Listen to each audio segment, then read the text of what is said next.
Noi suntem niște eroi. Da, da. Dar într-o zi și noi.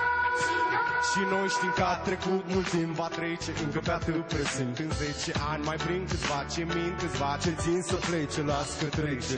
Românii făcuți să nece, amarul cu sânge rece, când dă de necaz petrece cu o bere la rece, să-mi trece, simt de ce furi. Dar cât mai vrei să furi, nu vezi că suntem multe guri și știm cu toții ce înseamnă să înduri. Dar câte căzături să înduri, cam câte bucuri și cât în jur, la câte lucruri poftești în jur. Și e sigur că n-ai destul, dar nu-i nimic.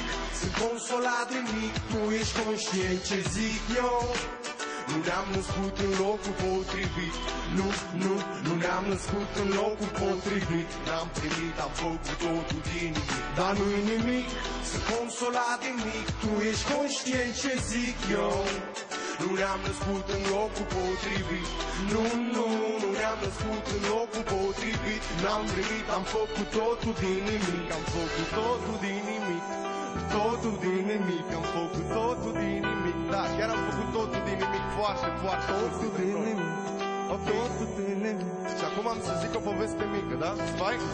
Zile. Și ai mei sunt sigur că ai tăi nu m-au crescut cu vânătăi. M-au învățat cum să nu iau pe alte căi. Mi-au explicat că lumea e rea și viața e grea și trebuie să fac cumva ceva. Mi-au spus că odată și odată se duc și trebuie să mă agit, că trebuie să mă lupt, că timpul trece dintr-un foc, mă plimbă din loc în loc, mă schimbă după noroc, mă aleargă doar pentru un singur vot. Lumea simte, vrea fapte, nu cuvinte, un simplu om să fie președinte.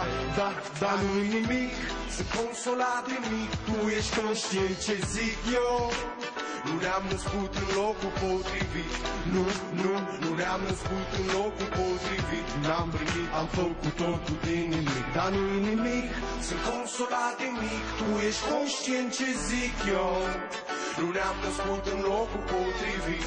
Nu ne-am născut în locul potrivit. N-am primit, am făcut totul din nimic.